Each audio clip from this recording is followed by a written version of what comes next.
दिल्ली में चिकनगुनिया से बीती रात एक और मौत हो गई है। ये मौत दिल्ली के हेडगेवार अस्पताल में हुई है। मृतक के परिवार का आरोप है कि वो 5 घंटे तक शव को लेकर भटकता रहा। न तो मकान मालिक ने और न ही अस्पताल ने शव रखने की इजाजत दी।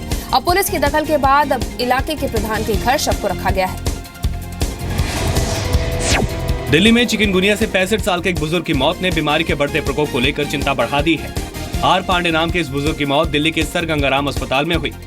एम्स में भी चिकनगुनिया से एक मरीज की मौत की आशंका है। हालांकि अस्पताल ने इसकी पुष्टि नहीं की है।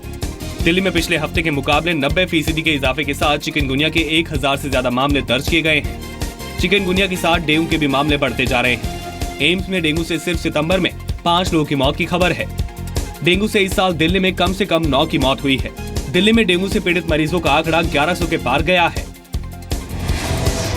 कावेरी नदी के पानी के बंटवारे को लेकर बेंगलुरु में पुलिस फायरिंग में उमेश नाम के एक व्यक्ति की मौत हो गई और 2 लोग घायल हुए हैं।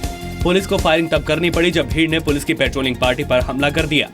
वहां 16 थाना क्षेत्रों में कर्फ्यू लगा है। हालात से निपटने के लिए कर्नाटक सरकार ने केंद्र से पैरामिलिट्री फोर्स की और टुकड़ियां मांगी हैं। दीपा मलिक पैरालंपिक में भारत की ओर से मेडल जीतने वाली पहली महिला एथलीट बन गई हैं। रियो पैरालंपिक में दीपा ने शॉटपुट F53 इवेंट में सिल्वर मेडल जीता। हरियाणा सरकार ने उन्हें 4 करोड़ का इनाम देने का ऐलान किया है। रियो पैरालंपिक में भारत अब तक 3 मेडल जीत चुका है। हमें दीपा मलिक पर पूरा विश्वास था कि वो जरूर मेडल जीतेगी। उन्होंने शॉटपुट के अंदर जो सिल्वर मेडल जीतकर देश का नाम ऊंचा किया है, उस पर पूरे देश को गर्व है। जम्मू कश्मीर में पुंछ के निर्माणाधीन मिनी सेक्रेटरिएट में आतंकियों से सुरक्षा बलों की मुठभेड़ अब तक खत्म नहीं हुई है। सोमवार को एक और आतंकी मार गिराया गया। इससे पहले रविवार को 3 आतंकी मारे गए थे। एक पुलिसकर्मी भी शहीद हुआ था।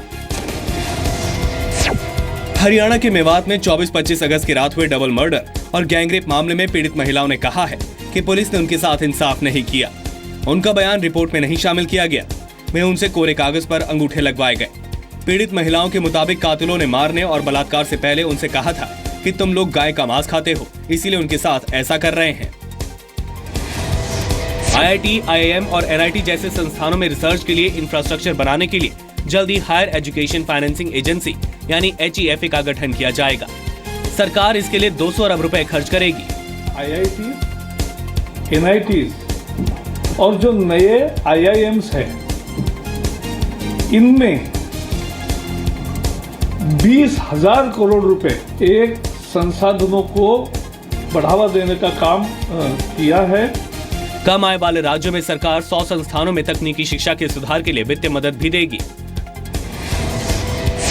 दक्षिण चीन सागर में चीन और रूस के साझा नौसैनिक अभ्यास से तनाव बढ़ने की आशंका है। हालांकि चीन ने अभी ये साफ नहीं किया है कि 8 दिनों तक चलने वाला ये साझा नौसैनिक अभ्यास महासागर के विवादित हिस्से में होगा या नहीं।